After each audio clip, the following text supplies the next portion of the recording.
Welcome back to the Better Minds podcast, where we help conscious people destroy their limiting beliefs so that they can live the life of their dreams. And on today's episode, we had Katie Stevens join us. She had so much on mindset in here, so much on business, and I just love the energy that she brought to the podcast studio today. It was really interesting to kind of get some insights into the processes that she kind of undertakes when imposter syndrome just kind of sinks its teeth in. There was a lot in there about how to have like a structured kind of routine in the morning and at night to make sure that you're optimizing your day. And it was really value-packed, the entire episode. Yeah, if you're looking to start any sort of business or project, or if you're halfway through one of those already, there's going to be a lot of value in here, whether you are male or female. So without further ado, let's get meta. Katie, thank you for joining us. Welcome to the MetaMind studio here. I know it's been an interesting kind of journey to get you on today, but we're here. Months in the making. Thanks for having me. Thanks, Eamon. Thanks, Dan. No worries at all. Be here. We like to start with an interesting question, something that kind of unpacks a little bit of you so we can get an essence of like what you really enjoy out of life. So we believe that everyone can unlock their dream life, and we believe that it's possible for anyone to live a day in their dream life and experience, optimum levels of enjoyment.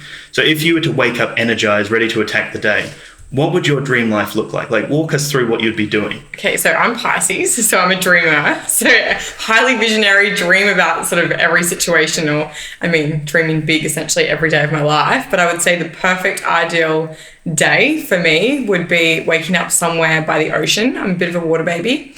I would have to start my day with some gratefulness, so some journaling, definitely exercise. I feel like that's like therapy for me. So whether it was like a run, workout, I literally would just go with the flow of how I felt. Good breakfast. I eat a lot and regularly. Good food. And then I visualize walking into a huge warehouse, checking on my team, making sure everyone's good, making sure that we have really good culture with the businesses and everything's running sound. How far are we talking down the track? Do I start bringing the kids in and everything and visualization here? But the perfect day would be that. And then, jump on the computer, a few phone calls. I like the feeling of being able to work from anywhere in the world. So I'd have to be remote and definitely on the move. And how would you round out your day? How would you finish it before you went to sleep? Do you have a process? Yeah, a lot of people talk about like your morning routine, but I feel like the secret sauce is like in the night before, right? So I do have like a little bit of a strict routine, but it would definitely end in either some relaxation. I don't watch TV. I don't really watch movies. I have like a really short attention span for that stuff. So it would be either reading, listening to some relaxing, calming music, lights out, something chill, my diffuser, and maybe even some breath work.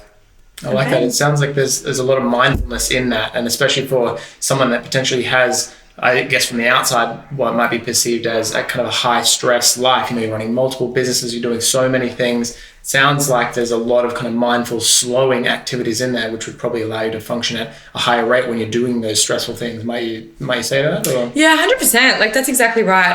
Don't get me wrong. I love having, I don't know if it's cliche to say, but I love having 100 balls in the air. I'm very good at compartmentalizing, but I also like to start and finish everything I do.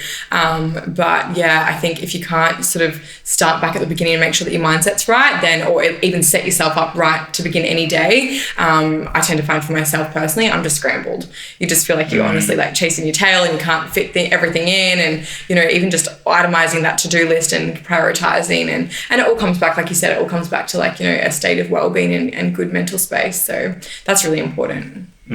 Nice. So you mentioned mindset there. Can you just unpack a little bit more of like perhaps what your mindset looks like in terms of what you're doing on a day-to-day basis? I think like in the last specifically 12 to 24 months, last couple of years, I've really had a lot more awareness.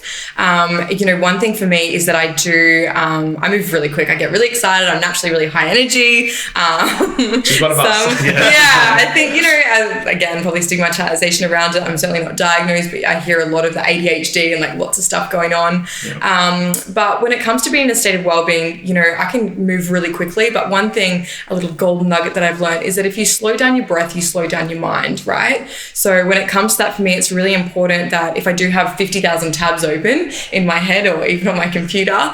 It's really important to actually just create that space, even if it's 30 seconds, a minute, 2 minutes. And I think a lot of people, myself included back in the day, is that we don't have time. You know, it's almost like, what do they say, like a badge of honor to say, I'm so busy, I've got so much going on, I don't have time for this, or, you know, whatnot. And I mean, we have time for what we make time for. So having those systems in place and having, you know, that mindset, and even, you know, I mean, we could probably talk for days about this. I know we're probably restricted with time, but even creating boundaries in areas of our life where perhaps certain tasks or people or exercises might consume a lot more energy, is learning how to preserve that, or creating boundaries to say, no, that actually doesn't serve me because I'm going to be exhausted or tired or hungover, you know, that the next day is going to drag, or you're not going to be productive. So I think mindset, there's no right way to have the perfect, you know, series of things that you've got to do to be in that right mindset. I think everyone needs to find what works for them. But for me, I've sort of got my little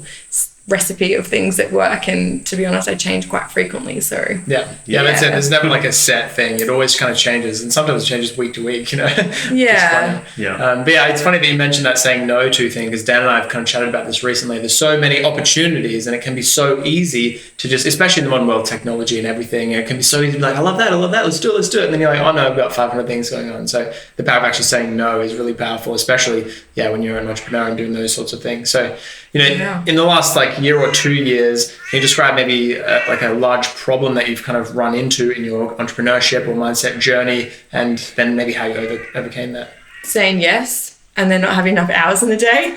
I like this time. So 2016 was a really big year for me, a personal I guess, space, career growth, business. It was the year I won the Miss Supercars titles. And so I started traveling with the supercars around Australia.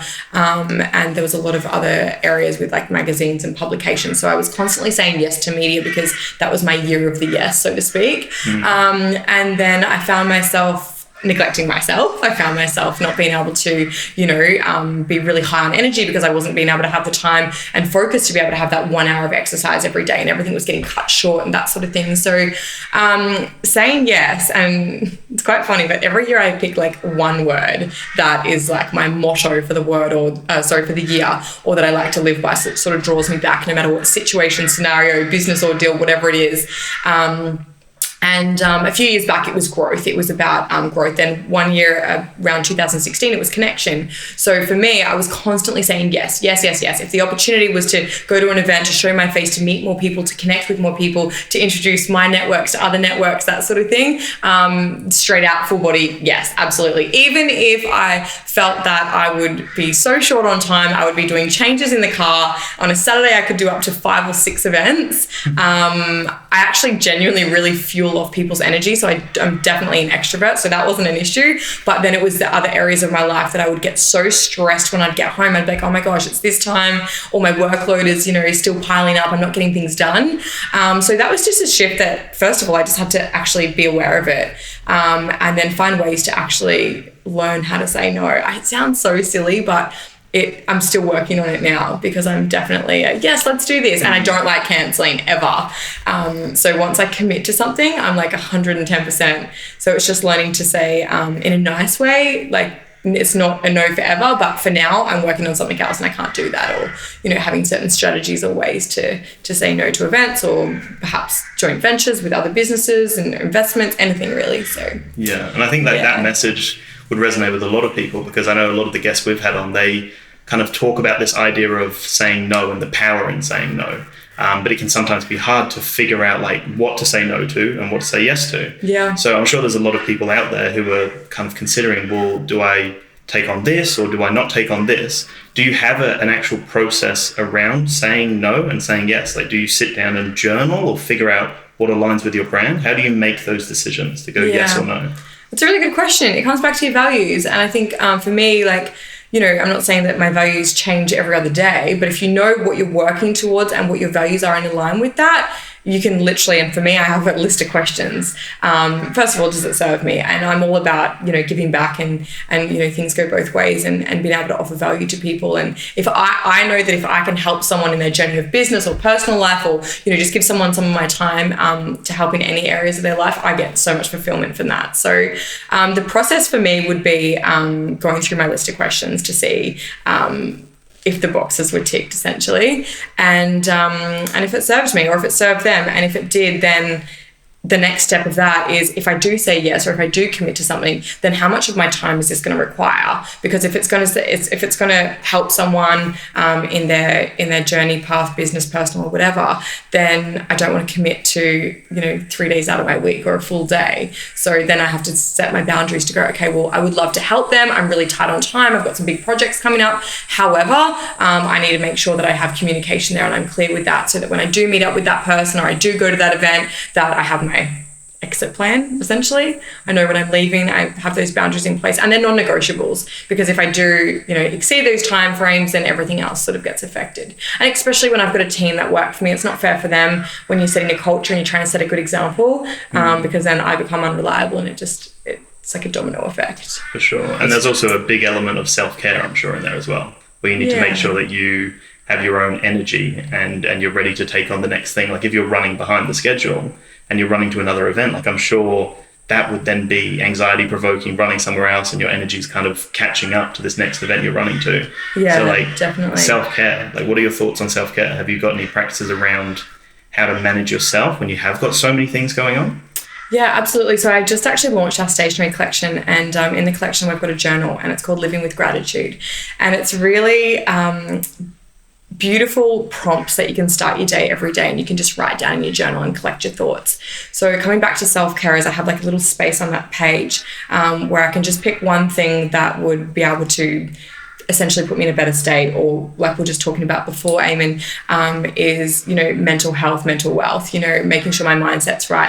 And sometimes you don't think about it, and you run through your whole day, you go 100 miles an hour, you have all your to-do list, you get to like 8, 9, 10 o'clock at night, and you're like, oh my gosh, I'm wrecked. And then you go, oh, I did nothing for myself. It doesn't mean you need to draw a bubble bath and, start lighting candles and sitting in the corner of the room with your eyes closed for an hour. I like bubble baths. Enable me, please. Yeah, literally. But we don't have, it's not realistic. And I think when people throw out the self-care, especially, mums and other like-minded women that have businesses and responsibilities, is how do you commit to self-care every single day? Well, I think self-care can literally be 5 minutes. And that's like coming back to the journal, is it's 5 minutes maximum to fill out this journal. And I've had so many journals in the past, and I sit there and it feels like a job. Yeah. Sit there, oh my God, what are my thoughts? All these pages, all these lines that I've got to fill out, and how do I feel? How do I think? And all of a sudden I get stressed about even thinking about what to write. So these prompts are literally 3 things you're grateful for, self-care, a nightly routine. And that can even, combine the two, is you can go, okay, well, tonight I'm not going to have technology in my room after 10 p.m. Self-care for me is actually distancing myself from everything that goes on in the online world, because it's busy, right? Open 10,000 tabs and different ways and means and comparisons, and a whole nother conversation again. But I think, self-care can literally just be 5 minutes of anything, breathing, breath work. That's probably my biggest go-to when it comes to self-care, is literally just taking 5 minutes maximum out and just sitting there. I can do it while I'm in the car driving. I can do it when I'm walking. I can do it, in a bathroom if I'm out at an event, to literally just go, Katie, if I'm about to go out on stage. I feel like it just centralizes everything. It just sort of brings me back to center and balances me out a little bit. And to me, that's still, self-care, because I'm aware of how I'm feeling and how I want to feel. Yeah. You're right. And I really like that answer. And it's like self-care, it can be quite kind of glorified, it's like, it's nobody's fault. It's just like in movies, as you said, with the bubble bath thing, and that's what people envision. So it feels like this whole thing that you have to do and nobody has time for it. But I love that just 5 minute thing, because it just gives you such a, because then often, like when I'm doing meditation, every time I'm like, man, I need to do more of this. But every time I set it for 5 minutes, I pause the timer and I just go for another 5-10 minutes. You know what I mean? It's like, it's easier to do more when you're doing it. But if your mindset going into it is, I'm going to do 40 minutes, you're like, no, I'm not. Like, let's just go eat some chips or something like that. Yeah, exactly right. And I think, meditation, the power of meditation is like incredible. But how many people, and I know I was guilty of this years ago, is how many people go, I can't meditate, I can't focus, it's too hard, I've got too much stuff to do, there's too many thoughts. But the truth is that there is no right or wrong. Meditation can be sitting in space just in silence. It doesn't have to be for 40 minutes or 4 hours. It can just be 5 minutes of breath work. It can be just acknowledging what your thoughts are, not participating in what's going on, but just witnessing all these different thought processes or things that are going around, whether it's things that create stress or anxiety, or a huge workload, or things that pressures in life. I think coming back and just going, okay, well, meditation to me, it could be quite therapeutic. It could be done swimming, underwater and just literally breathing, going, okay, well, that's how I feel. These things are stressing me out. But right now, what's in my control and what's not in my control? There's no point in stressing about things that are outside our control. Nice. So switching gears a little bit, you run the largest women's event company in Australia. Is that right? Minding Her Business. Yeah, it's so funny. Minding Her Business is not your traditional events. I think my very first company, I was 19. So I ended up working at the company. I was a promotional modeling agency, and we had 1,500 staff that worked for us at the time. And funnily enough, a lot of them were older than me, being 19, right? Especially like clients and big companies that we negotiated and worked with. So I was constantly going to a lot of networking events, or just trying to put myself out there and going to, whether they be women's brunch breakfasts or, networking events that were more in the, can't say professional field, but a little bit more commercialized.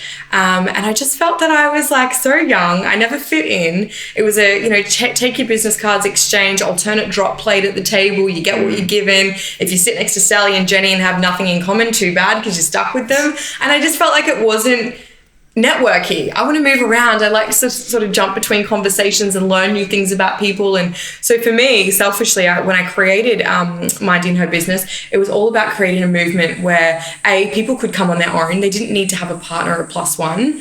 And funnily enough, we have about 70 to 75% of women come on their own now, which is pretty cool. But they're fun, and the whole essence of building the brand itself organically has been through and across social media. So everything's highly Instagrammable. So we always say we're the most highly sought out women's live events across Australia, and the most highly Instagrammable. So we have the donut walls, and every opportunity, every way you look, whether it's you're looking at the floor when you walk in, and there's motivational quotes on the ground saying you're exactly where you need to be, or whether you're in the bathroom taking a selfie and there's like a quote, you are beautiful. Smile, you are beautiful.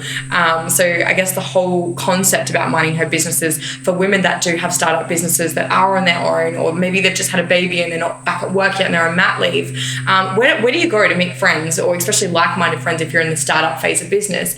So this space is like completely just like an open, judgment-free space where we have a beautiful empowerment panel, and we interview other incredible women that are successful, and men for that matter.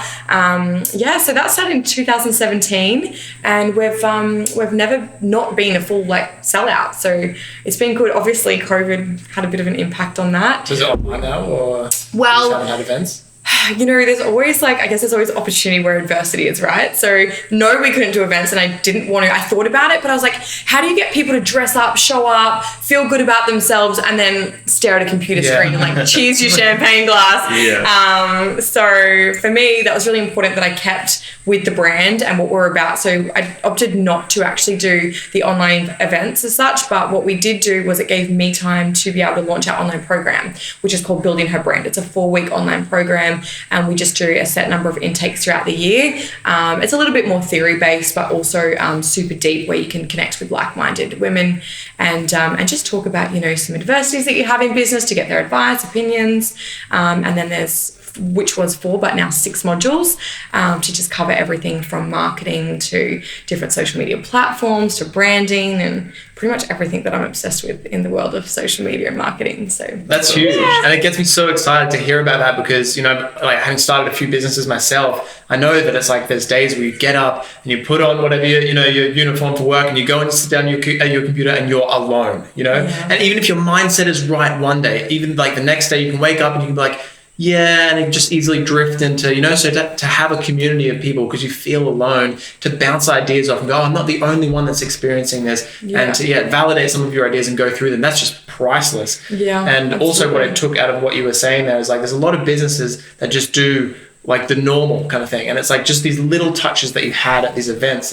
It took something that is somewhat normal and just spices it up so that it is this new, exciting, fresh thing. And that's kind of all you need sometimes to make a business much better. Is it's we're doing this, but also this and this and this, and everyone goes, it's this business, you know what I mean? Rather than be I went and got a donut. So I went and got a donut from the shop that does this, you know what I mean? It's definitely. And that's why when we work in power of collaboration, we always say that our Minding Her Business is the 3 C's: connect, collaborate, and create. But exactly right what you're saying. insane is that we'll have, for example, donuts that will come on board and we'll partner with them and we'll have the donut walls and, all the cute little quotes and the customization and branding colors. But then in the goodie bags, we had Nodo, for example, on board for our last event here in Brisbane, and they gave a complimentary donut for every guest in their goodie bag. But like you just said, Eamon, is that the guests are going to Nodo and they're buying those donuts, and they're buying the drinks and they're bringing friends in for coffee to get their free donut. But that's a conversation starter there. I was networking with this person doing this thing for my new business and blah blah blah. And hey, by the way, we actually,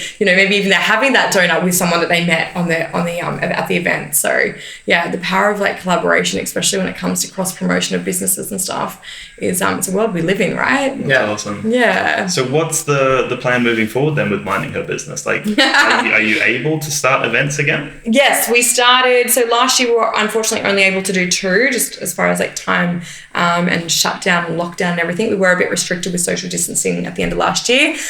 We've completely kickstarted events back up again. So we're back up and running. Our next event's on International Women's Day. So we've got a beautiful like wellness brunch and yoga morning for women in Brisbane here. And then, so events are full steam ahead, good to go. Unfortunately, we still can't launch out overseas. We were launching right before COVID over in Bali internationally. So that will just have to wait a little bit. And then now we've got the extensions of the business. So we've got the Building Her Brand program and the stationery collection. So I can't share like a whole lot, but there's some big plans for that this year. Nice. Exciting. That's so cool. And so kind of to dive into your target audience, I suppose, like when you are helping a lot of women, grow their businesses or learn, and, regardless of what stage they are in their business, like what are some of the main kind of problems that they're experiencing that you can, or with the events, like help them actually overcome in their business journey? That is such a good question. To be honest, the power of community, it doesn't mean that I can always physically help them, but by having this community and closeness where women can actually lean on other people for their, I don't want to say problems, but for the adversities or issues that they have, or maybe they just want to do like a brain dump. Maybe they want ideas, like you said, a couple of minutes ago, that, they want to run through new ideas and suggestions and see like, okay, well, you are my demographics in this group. What would you prefer? This logo or that logo, this color or that color, or events and things like that. So as far as like helping their problems, I think, or helping provide a solution, I think every single business in the world, whether it be a physical business or an online business, is to be successful, you need to be, creating solutions for other people's problems in business. So essentially the whole program, especially the online, the whole program is around facilitating that and growing brands, businesses, whether you're starting up and you maybe just have an idea, or whether you're 3 years in business and you go, oh, well, you know what, I just want to see what's going wrong because my sales have dropped, or I want to bring out another 4 products, and how's the best way to go about that? I can't give too much away, but the modules cover everything, and mindset as well, because I always say, your business is your brand and your brand is you, and that's where it all starts. So if you can't get your own mindset right, which is in turn going to give you, the passion, your passion, purpose, and clarity in life, everything sort of goes from there. So that's where it all begins, and to be honest, where it ends as well. So yeah, that's great. So I love the energy and the mindset and kind of where you're going with everything. Like I can see, there's obviously so much potential for you to continue growing the business and everything that you're doing. One thing I really want to know is with imposter syndrome. So everyone experiences imposter syndrome, right?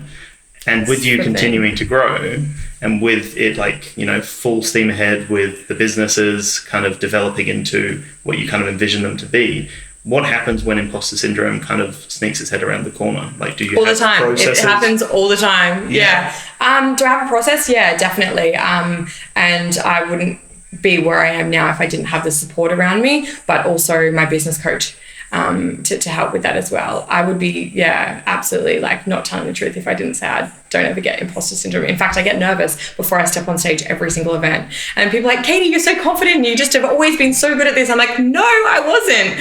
I think everything in life is about having, those breakthrough moments and knowing that, if you can't stop thinking about it, which for me, I'm such a visionary and I get so obsessed with I like to consider myself a high achiever, but if I get obsessed with a new idea or something that I want to execute, even if I don't know how, I'll either lean on my coach or my family network or friend support to find the how-to, or I'll hire in areas that I have weaknesses in. So, answer to your question, how do I overcome imposter syndrome? I have some stick-it notes on my mirror in my room, and it's like, just some standard quotes is, if you knew you couldn't fail, like, what would you do? What would you become if you knew that failure wasn't an option? And the truth is that my greatest learnings and what I would even say success has come from, if you want to call it, failure. So I think at the end of the day, as long as no one's going to be harmed, my values aren't compromised, no one's going to die, then go for it. Yeah. I think, I always say this, I've quoted it a few times. In fact, in my my affirmation book called Words to Empower, I have a quote in there, and it's similar to what my dad always said to me, is that, Katie, if you don't take a chance, you don't stand a chance. And for me, it's a more higher risk not to do something, especially when my values and my mindset, my whole entire purpose is to serve and help people. If I know that I can help people and I'm restricting myself from being able to do that, and them from being able to learn or, elevate their own life, is I think, it becomes almost like a state of being a bit selfish. So that's where it naturally would push out the imposter syndrome and go, well, I might not know everything, but I don't know everything. But if I can help one person with one thing, then it's a win-win, right? That is such a powerful mindset shift. And I agree with it as well. And I actually first heard that when I was starting to get into investing a couple of years ago, is that it's more of a risk to not invest than it is to invest, because there's going to be risks associated with everything. But in terms of business or life or anything, it's like, oh, I'm scared to go to this party because it's a social situation. I only know one person is there. It's like, yes, but you're taking more of a risk staying at home than you are going out. And that's that can,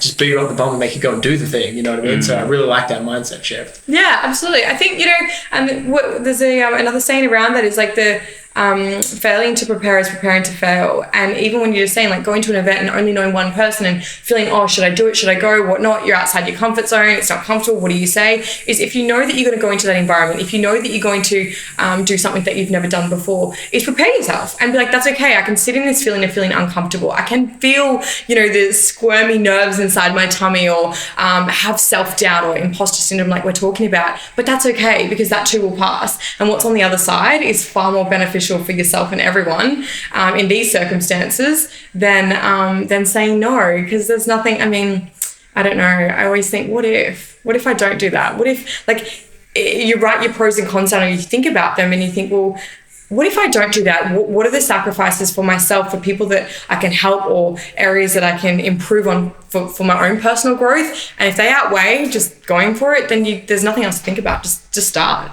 Yeah, no one launches a business. No one does anything perfectly. And if they do, I want to meet them perfectly 110% the first time, including my events. Oh my gosh. I look back at event 1 and I was like, I didn't even have a stage. I didn't even think about it. I just had these, and I had cord microphones, and then realized that, I have these speakers and I didn't control it. I didn't have a panel then. So I gave keynotes to these speakers, and they, had the microphones with the big long cords. They couldn't move anywhere. They were restricted. I was no one keeping time. Events ran over. There was people that turned up at the door wanting to buy tickets. We didn't have space. We were sold out. Communication. There were so many things that I learned.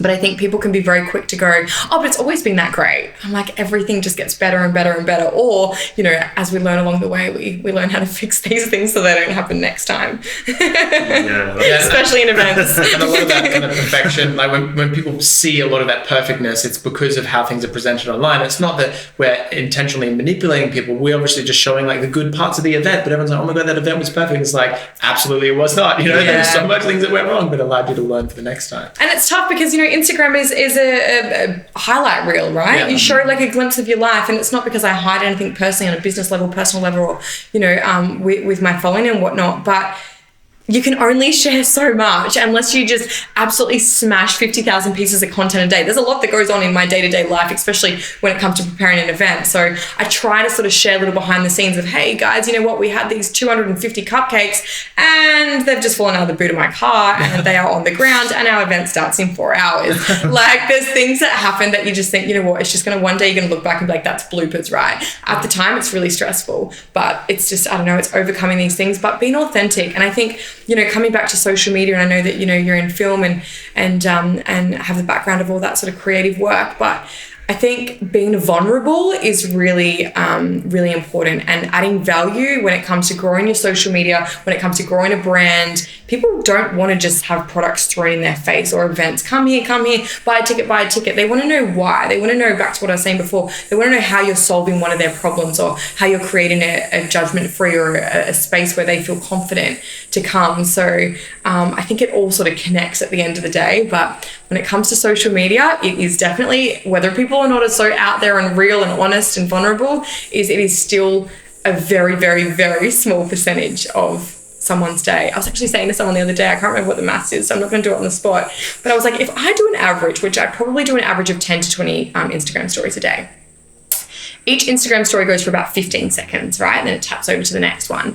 So if I do 10 at 15 seconds, like, this is only a couple of minutes of my day. We have 24 hours in the day. Yeah. It's crazy. It's like 15 seconds, 10 videos is 150 seconds, right? So we're just over 2 minutes, yet someone can completely judge or compare to someone else's life. Oh, their life is perfect. Look, they ate that food. They had time for this. They look good. They feel great. They exercise. But you know what? Maybe the tears and the stress and the kids' tantrums, they didn't have time to make it to the social media. You know, it's times of stress that we don't go, hang on a sec, guys, just everyone keep acting how you are. I'm just going to get my phone and put this on the gram. You know, and there are people that have, and good on them for thinking of that at the time to be vulnerable. But, 2.5 minutes of someone's day out of 24 hours, comparatively, there's a lot of gaps and spaces in there. Well, thank you very much. We've hit the 30 minutes, so yeah, there's been so much value in this, and I can't wait to go back and rewatch this while I'm editing it. That's one of my favorite parts. I suppose just any parting words of wisdom. Oh, I don't know. I mean, for me, the biggest thing that we have when it comes to our events is self-doubt or imposter syndrome. So we've covered that, but I guess, at the end of the day, if anyone's out listening to this podcast and having self-doubt, or perhaps, not sure what the next step is, not sure where to go, feeling overwhelmed, journaling has completely helped me on so many levels. So just writing down thoughts, feelings, don't be hard on yourself. It's tough. And right now, if we want to throw out the unprecedented times, life isn't easy. Nothing that we ever want to set out to achieve is ever going to be smooth sailing, or at least if we have expectations that it will be, things can happen. So just go for it, and don't let anyone tell you otherwise. Don't let anyone hold you back, and keep your vision tight. Awesome. Thank you very much for coming on. Thank you so much for having me. I appreciate it.